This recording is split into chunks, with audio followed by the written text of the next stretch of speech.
DB হেফাজতে ছাত্রলীগ কর্মীর মৃত্যুর ঘটনার অভিযোগ উঠেছে। তো বিষয়টা হচ্ছে এটা কিন্তু রিসেন্টলি কোনো নিউজ না, সেটা হচ্ছে ২-৩ দিন আগের একটা নিউজ। সেটা হচ্ছে একজন ছাত্রলীগ কর্মীকে হচ্ছে পুলিশ, অর্থাৎ ডিবি পুলিশ যেটাকে আমরা বলি, ডিবি পুলিশ কিন্তু গ্রেপ্তার করে এবং এই যে গ্রেপ্তার হয়েছে সেটার কিন্তু একটা ভিডিও ফুটেজ, সেটা হচ্ছে ২ মিনিট ৩৯ সেকেন্ডের একটা ভিডিও ফুটেজ কিন্তু ভাইরাল হয়েছে ইন্টারনেটে।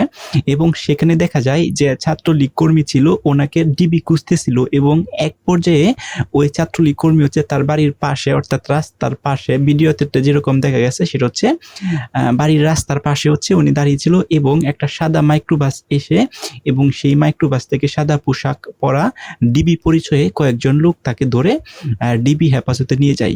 তো এটা কিন্তু ফরিদপুরে ঘটনাটা ঘটেছে। তো ডিবি হেফাজতে নেওয়ার পর পরের দিনেই কিন্তু ওই লোকটার মৃত্যু হয় এবং মৃত্যুটা যেন হয় সেটা হচ্ছে একটা হসপিটালের মধ্যে হয়।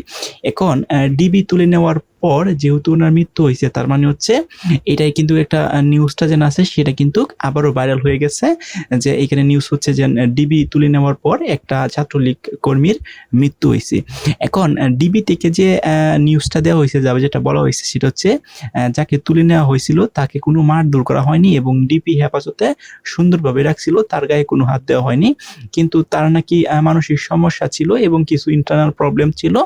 এটার কারণে উনি নাকি অসুস্থ বোধ করতেছিল হঠাৎ করে। তো হঠাৎ করে যেহেতু অসুস্থ বোধ করতেছে, ওনাকে হচ্ছে ফরিদপুরের একটা মেডিকেল কলেজ হসপিটালে পাঠানো হয় এবং সেখানে চিকিৎসাধীন অবস্থায় কিন্তু উনি মৃত্যুবরণ করে। সো এই যে মৃত্যুবরণ করছে সেটার পরেই কিন্তু ব্যাপক আলোড়ন সৃষ্টি হয়ে গেছে। কারণ হচ্ছে ডিবি হেফাজতে নেওয়ার পরেই যেহেতু ছাত্রলীগ কর্মীর মৃত্যু হয়েছে, তার মানে অনেকেই ধারণা করতেছে ডিবি তাকে টর্চার করছে বা সামথিং লাইক দ্যাট, এরকম কিছু করছে। সো ডিবি থেকে কিন্তু ক্লিয়ারভাবে একটা সঠিক যে কথাটা বলছে সেটা হচ্ছে ওনার গায়ে কিন্তু কোনো টর্চার করা হয়নি এবং কোনো প্রকার হাত দেওয়া হয়নি এবং উনি মানসিক সমস্যা ছিল এবং হচ্ছে হঠাৎ করে অসুস্থ বোধ করতেছে, হসপিটালে পাঠানো হয়েছে এবং তিনি মৃত্যুবরণ করছে। তো এমন অবস্থায় কিন্তু এখন প্রশাসন, অর্থাৎ ফরিদপুরের যে ডিবি প্রশাসন আছে, তারা কিন্তু নড়ে চড়ে বসেছে। কারণ দেখেন, ডিবি হেফাজত থেকে যদি কোনো ব্যক্তির মানে মারা যায় এবং এটার জন্য প্রপার কারণ যদি না দেখাইতে পারে, তাহলে কত বড় একটা হচ্ছে যে ডিবি প্রধান বা যে ইউনিটটা তাকে ধরে নিয়েছিল তাদের বিরুদ্ধে কতটুকু একটা ইলিগাল বা তাদের উপরে কতটা একটা চাপ ক্রিয়েট হবে সেটা তো আপনারা বুঝতেই পারছেন। সো এমন অবস্থায় ডিবির প্রধান যে আছে ফরিদপুরের, তাকে হচ্ছে বদলি করে দেওয়া হয়েছে হঠাৎ করেই।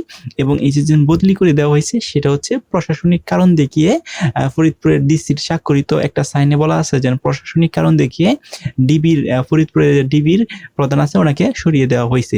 এখন এই যে ইন্টারনাল অফ প্রশাসনের ভিতরে কি হচ্ছে কেউ কিন্তু বলতে পারতেছে না, কিন্তু এতটুকু নিউজ সবাই কিন্তু জানতে পাইতেছে, সেটা হচ্ছে ডিবি কার্যালয়ে নাকি উনি মারা গেছে। সো এখন কিন্তু এটার তদন্ত কমিটি অলরেডি গঠন করা হয়েছে এবং তদন্ত করে কিন্তু জানা যাবে অ্যাকচুয়ালি কি ঘটনা ঘটছিল।